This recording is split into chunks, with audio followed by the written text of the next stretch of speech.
carrying the talks here at the pre-recorded track at PyCascades. Right now we have another awesome talk.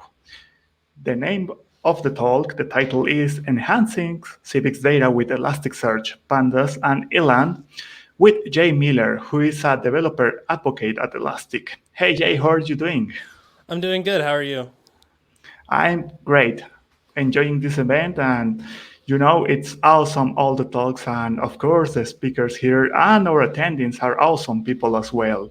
So, Jay, where are you located right now? Can you tell us?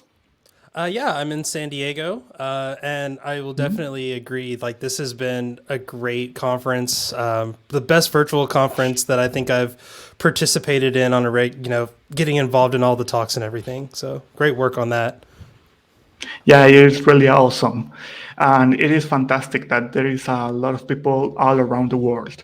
And so regarding to your talk, it is about data and how it influences in many, many areas. And I believe it's something really interesting because people say that the data is the new gold and data can give you the truth of what is happening or what will happen. Do you agree with that? Absolutely. And I think the biggest thing is we don't understand fully how much that data can be used. For my talk, we were looking at police call records. And as I was like practicing and coming up with more and more information in this talk, I had people that were like real estate agents and people that were like planning on moving to different areas and thinking about their school systems and opening businesses that were asking, hey, how do I make this data available to us so that we can make better decisions on, where our next storefront will be, or maybe, where you want to move to. So I think the goal here is to kind of show that even data that isn't as well structured can often kind of be worked with and made available to not just developers, but also, a common lay audience as well. Awesome. Well, with this, we are ready to begin with your talk. So I believe it will be really interesting. And remember that question and answers will be answered later in the pre-recorded track room for question and answers here at Benilist. So we are ready to begin.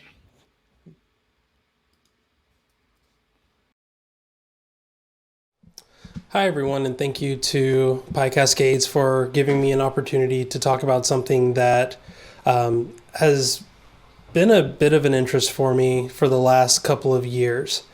Before we even get started with this, I want to make a couple of things clear. I'm not a data scientist at all. I don't play one on TV. I have very little to do in the field of data science. I'm also not a member of the San Diego data team.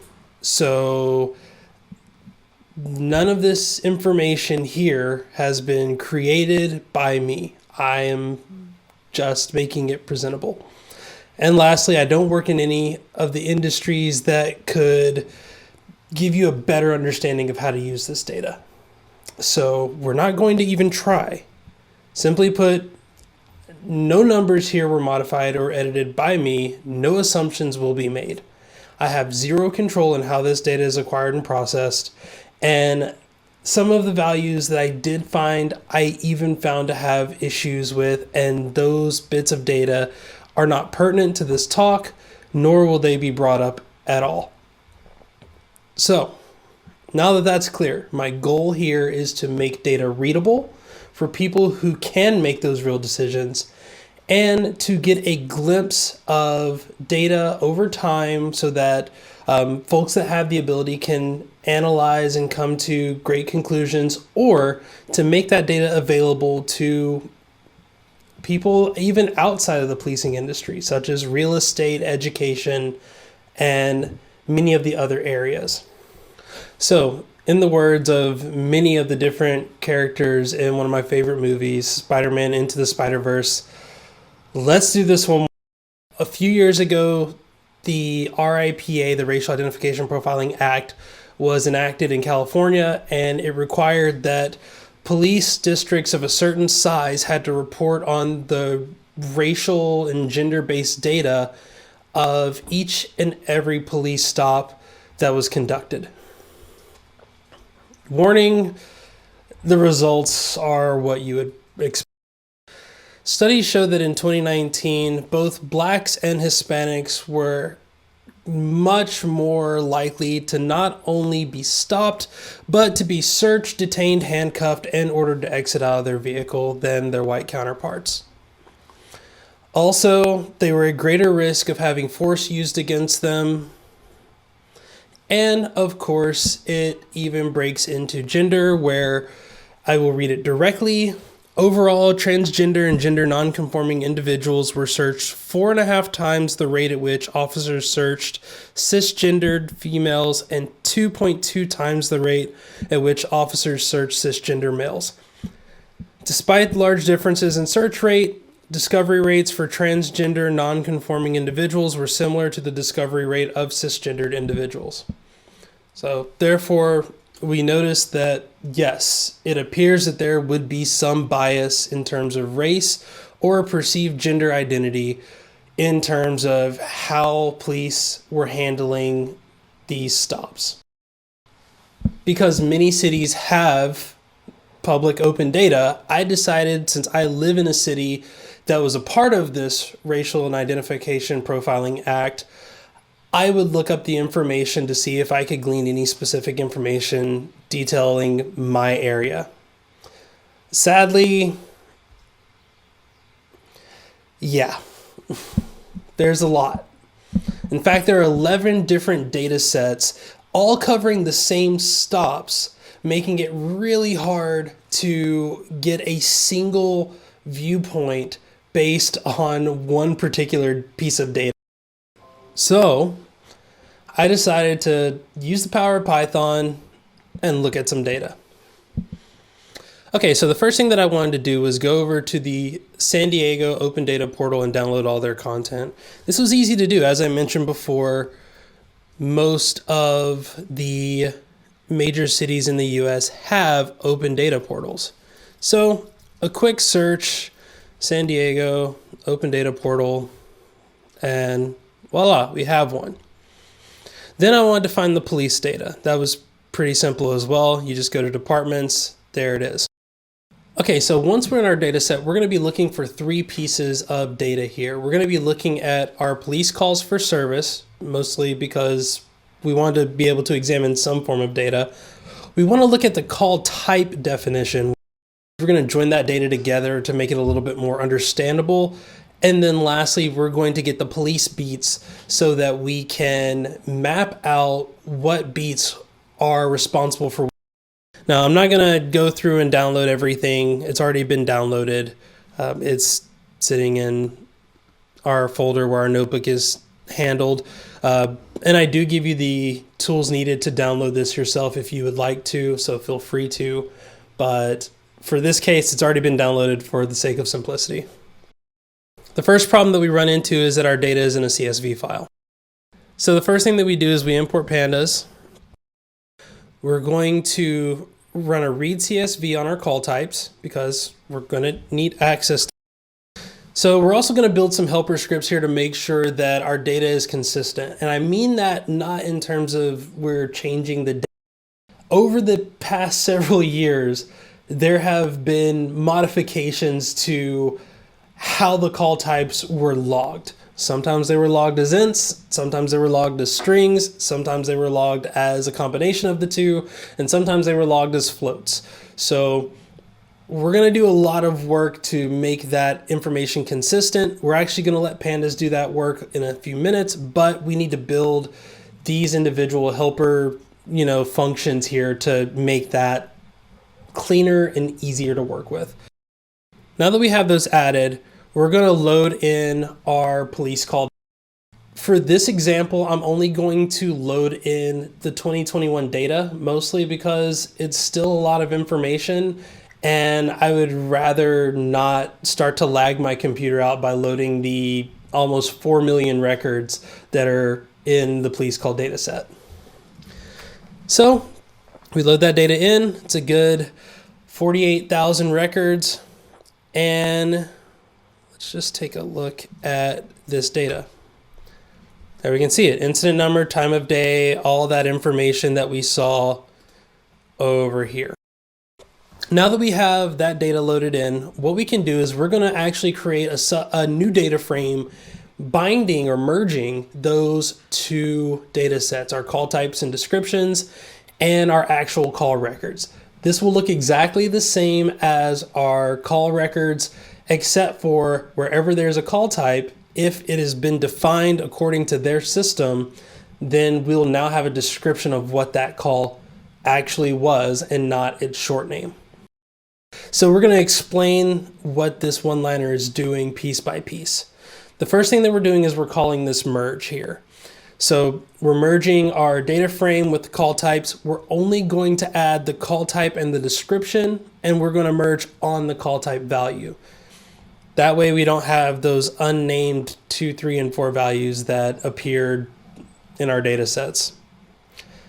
We're also going to make sure that it's a left join. That way we're only searching based on the call records, which we have here as DF. And we're going to then fill all of the not available values. So if there are records that have a call type where the call type is unknown, we're going to fill that with an empty space. Now, or sorry, with an empty string. Now, when we loaded our data in to begin with, we set keep default NA to false. Basically, anytime there was no data presented, we wanted it to provide an empty value rather than saying not a number or NA. And that just makes things cleaner across the board. That'll come in handy much later when we're loading our stuff into a database. So the last thing that we need to do, because these merges can tend to duplicate data. I'm not entirely sure why it duplicates data, but Stack Overflow didn't really have a great reason either. They only had a pretty good solution, which was to drop duplicates off of the unique value. For me, that's our incident number. Every single call, regardless of if it's pertaining to a pre-existing call or pre-existing case, will have a unique incident number. So therefore, we keep the latest incident number. That way we know that there should be one call, one incident number per call. And I did check the numbers on this and they do check out. We can run that and then we'll run ahead. Okay. So again, now we have this information, but when we get to the end, we have a description, which would be the description of the call. So can we actually work with this data? And the answer is, of course, yes. I go back and run those helper scripts that I mentioned before, making sure that the information is consistent. Next, we're going to create a group, which is just a data frame that's grouped by. Again, that's that sort group here, where we just create a sorted index. And we can quickly see here, if we sort by the beat, or I'm sorry, the number of calls in that beat, then we can see our top 5 most popular beats here. And of course, we can change this if we want to see the top 10. It's still pretty quick, and it's not much harder. So we can see what beats were the busiest, but can we look at a particular beat? For this instance, I'm going to pick on beat 523. It's actually the location I tend to park on a lot. I didn't realize that until after I had selected it. So sorry, beat 523, please don't tow my car the next time I'm downtown. But can we look at this beat? Of course, we just say, create a new data frame called beat 523, filter where this beat is equal to that index. And now the data that we're looking at, all of the beats are just for that one.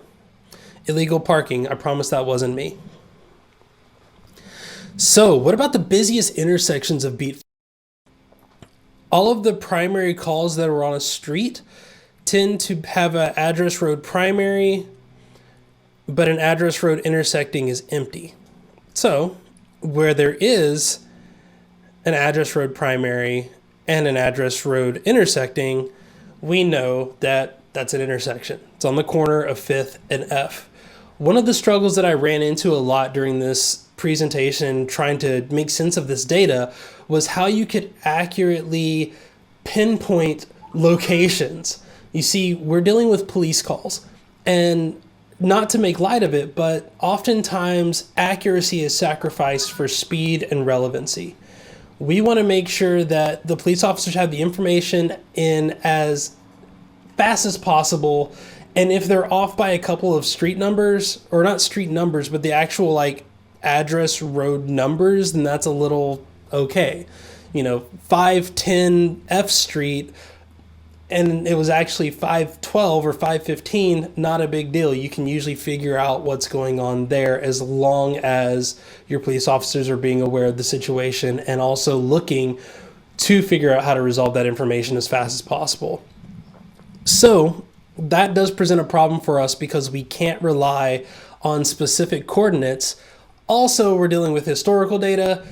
And San Diego, if you're from there, there's a lot of construction that happens, which means that buildings come and go, street corners, street numbers come and go, and it becomes harder and harder to get an accurate pinpoint for that data. So in terms of accuracy, we have to rely on the street roads themselves, the road names, as well as the That's why we're looking at information like intersections, because intersections are actually one of the most accurate pieces of data that we can use. We know where two streets intersect, therefore we can then pinpoint where that incident happened. Lastly, we're going to look at a couple of things. We're going to look at the priority of the calls in which at beat 523 happened, and we're going to look at a description of what those calls are. So let's run that really quick. And if we actually look at what that means, if we look at the exact type of call, the call type, a lot of them are disturbing the peace, selective enforcement, which I could not get a definition of what that meant, pedestrian stops, field interviews, special details, and then traffic stops with a plate. So this is great. We've looked at some information from our entire data set for 2021 to date. We've looked at some intersection data, we've looked at particular beats, and we've been able to gain some information.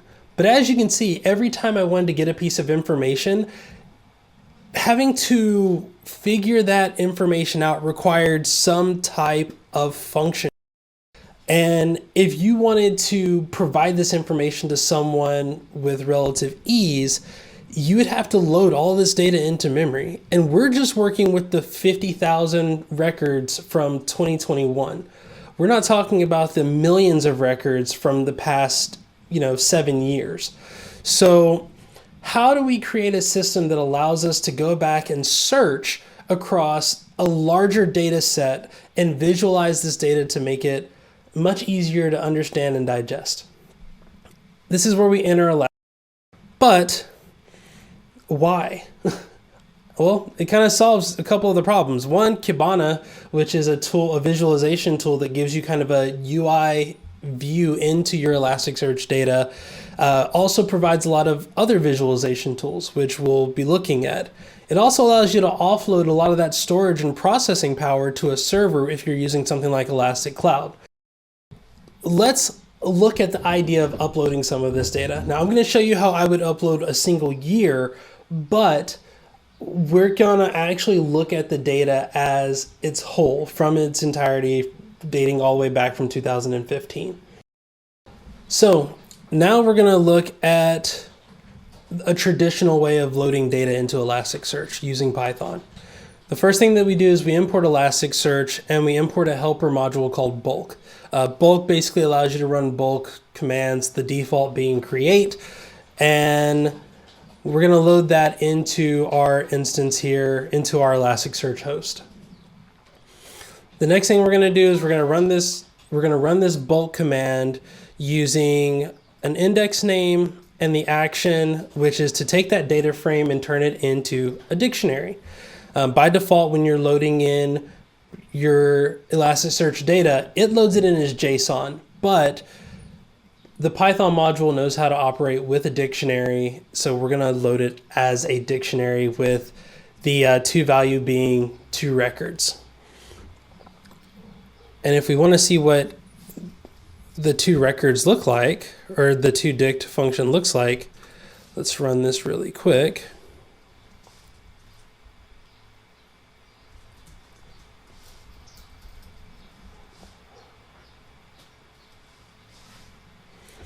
There we go. Basically, it's our data in dictionary form. So we can load that. Let's load that data in. It's going to take a second, because I mean, again, we're uploading 48,000 records. And this is also why we're not uploading all the data at once, because, yeah, it's a lot. But it's done. 48,976 records have all been loaded into our Elasticsearch instance. And it's cool. We can now work with it in Kibana. So let's jump over. I have a Kibana instance here. We can change our index up here to our test index pattern. And now we have information. And we can, if we want to look at quote unquote the last year, we can do that. But of course, it's February as we're recording this, so there's not much data there. And it gives us the ability to now look at all of the records from which we loaded. And this is pretty cool. You can look at it, you can tell what's going on, you can see the information, you can break it down based on time. You don't have to create those functions to visualize that information. You can do it in a very visual format. So the other thing that we can do now is we can actually visualize this in the dashboard view. And just for the sake of making it cleaner, we're actually going to use all of the data from whence the beginning of this data set. So always do 8 years, just in case, that way I know I got everything. And there we go. So I can now come here and look at all of this information. I have some notes here on the side that can tell me what my priorities mean. I can actually see with accuracy how much of a percentage each call type priority was. And I can even see the latest or the busiest streets, as well as the busiest call types for each of those streets. Pretty nifty. And if I want to filter that information down, it's a simple click. And now I also have a geographical region of where these incidents took place.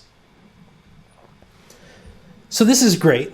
And of course, I have to say I'm biased because, again, I work with this tool set each and every day. But what really did the work here? Of course, Elasticsearch and Kibana have some stuff running in the back end, but the majority of the work that we saw was done here in Pandas. What if we could work with the data in Python using data framing tools, knowing that the data still lives safely in Elasticsearch? And this is where the third tool in the tool set comes in, Eland. Eland, which is, I want to say Norwegian for elk. I could be wrong. But Eland is our data framing tool written for Python with the purposes of visualization and machine learning. So all in all, this is the same as creating a Pandas data frame, but your data is still living and residing in your Elasticsearch store. This means that you don't have to load that information into memory, which means it's a little bit more performant, but it also allows you to index a lot more data. So what we're going to do here is we're actually going to run a side-by-side of our data in memory and our data in Eland, just to show that there is no difference. So to load your data into an Eland data frame is basically the equivalent of running this function here. It's like running a search, getting getting your hits. This is kind of a smaller search just for a demo, and then uploading that data into a data frame. That is what Eland is doing, except for the data frame is not separated. It is your data in one place. So how do we load that data? Well, the first thing we do is we import Eland, then we call Eland data frame. We provide our ES client. All things that are Elasticsearch related use the ES underscore as a prefix. So ES client, it's the same client in which we uploaded our data into here. And we create our ES index pattern. That's the same data that we just uploaded into our Elastic data store. We run that. Cool. So let's remember we have our df with call type.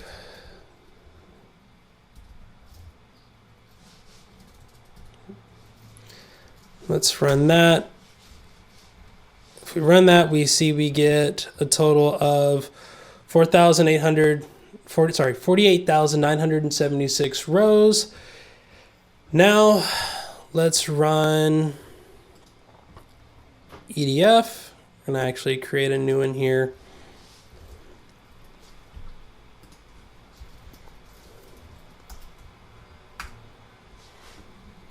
As you can see, it has this Elastic index key here as the ID, but when we look at it, we also have our 48,976 rows, the exact same data. Now, earlier, I created beat 523 by saying, let's take a subset of this and filtering by 523. It was this one here. We looked at this. All the information was beat 523. Now, we can do the same thing here. I call this ebeat. Everything with E is for Eland. So we can kind of do the same thing. Let's just say we want it to be a subset of this data frame where the beat is equal to 523. Let's load it. I don't know what you were expecting. Of course, everything is still beat 523. It's all the same. So I hope you enjoyed this presentation. I hope you now feel empowered to go out and look at this data for yourself, not just for San Diego, but for the other police districts or construction districts or education fields or any of the other public data that's out there and available to you. I hope that you are now equipped and you have the skill set and knowledge to go out and find this information. All the tools that were mentioned in this presentation are, of course, freely available to you. And for more information on each of those, I provided links on the screen. That I am amazed about this talk about not only about the importance of public data, but how to enrich it even when it is incomplete. Congrats for it. It was really, really amazing. Yeah, it's always important to remember that this data is being loaded because sometimes they're being told they have to load it, not because they want to make the data available. So you often have to wind up, as I showed in the presentation, you have 11 different data sets that equal, the same number of police stops. They're not expecting you to be able to go through it, but hopefully, the company that I work with, Elastic, hopefully, the Pandas organization that, keeps Pandas running, they will continue to create tools like this so that even the layperson, even the non-data scientist like myself, can go in and with a little bit of Python knowledge, make something that makes this data absolutely readable. Absolutely. Well, Jay, thank you for this talk, and I want to congratulate you again in the chat. Everyone love it, and I bet they have a lot of questions to do about it. So remember, you all can go to the question and answers room here at Beniless, where we can talk about it and discuss more about the topic. For now, we have 1 hour lunch, so our next talk, Polaris open source machine learning for spacecraft operations, will be at 1:15. In the meantime, remember that you can follow the event PyCascades in Twitter, and we can all chat in Benelux. So see you there, and please enjoy your meals.